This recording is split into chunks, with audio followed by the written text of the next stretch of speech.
এই হাতলটি বাম পাশে চলে যায়, আর এ পাশে যদি কোনো মানুষের পা থাকে পাটি আটকে যায়। তখন কিন্তু বাংলা সিনেমাতে আমরা দেখি যে এই যে ট্রেনের যে এই লাইন আছে, এই লাইনের মধ্যে পা আটকে যায়। আসলে এটি অনেক ফাঁকা, কিন্তু তারপরেও কেন পা আটকে যায় টাস করে, এটি আপনাদের আমি এখন বুঝাবো। সেটা হচ্ছে, আমি দাঁড়িয়ে আছি এখন একটি রেল লাইনে। এই রেল লাইনটা যখন একটি রেল লাইন দিয়ে ট্রেন আসে, এই যে দূরে দেখতে পাচ্ছেন যে লাইন দুইটা আলাদা হয়েছে। আপনার বাম পাশ থেকে ডান পাশে একটি লাইন এসেছে।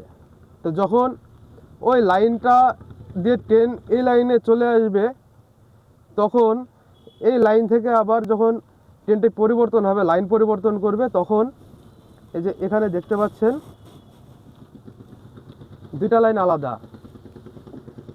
ওই লাইন দিয়ে যখন হচ্ছে ওই লাইনে যখন ঠেকানো থাকবে, তখন ওই লাইনে চলে যাবে ট্রেন। আর এই লাইনে যখন আসবে, তখন যদি এই লাইনটা এই পাশে ঠেকানো থাকে, তখন এই লাইনে ট্রেন আসবে। এবার এটা কীভাবে করা হয় এবং পা কীভাবে আটকানো হয়, দর্শক বন্ধুরা, এখানে কিন্তু কোনো মানুষ থাকে না যে এই হ্যান্ডেলটি নামাবে, তখন এই ট্রেনটি লাইন পরিবর্তন হবে আর পা আটকে যাবে। ট্রেন স্টেশনে, প্রত্যেকটি ট্রেন স্টেশনে যে কম্পিউটার অপারেটিং সিস্টেম থাকে, ওই কম্পিউটার অপারেটিং সিস্টেমে যখন ক্লিক করা হয় লাইন পরিবর্তনের জন্য, তখন এই হাতলটি ওই পাশে যখন যাবে, বাম পাশে যখন যাবে, তখন কিন্তু এই পাশের লাইনটি ওই পাশে চলে যাবে। আর যখন এই ডান পাশে থাকবে, তখন এই লাইনটি এই পাশে চলে আসবে।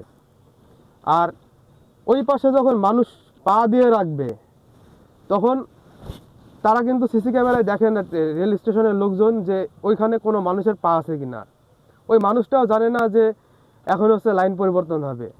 এই কারণে যখনই ওই কম্পিউটার অপারেটিং সিস্টেমে যখন ক্লিক করে, তখন টাচ করে এই হাতলটি বাম পাশে চলে যায়, আর এ পাশে যদি কোনো মানুষের পা থাকে পাটি আটকে যায়। তখন কিন্তু তারা যেহেতু দেখতে পারে না কোনোভাবেই, সেই কারণে সে মানুষটির কিন্তু পা কেটে যায়, তার জীবন একেবারে চলে যাওয়ার সম্ভাবনাও থাকে, এবং কি অনেকে মানে মারাও যেতে পারে।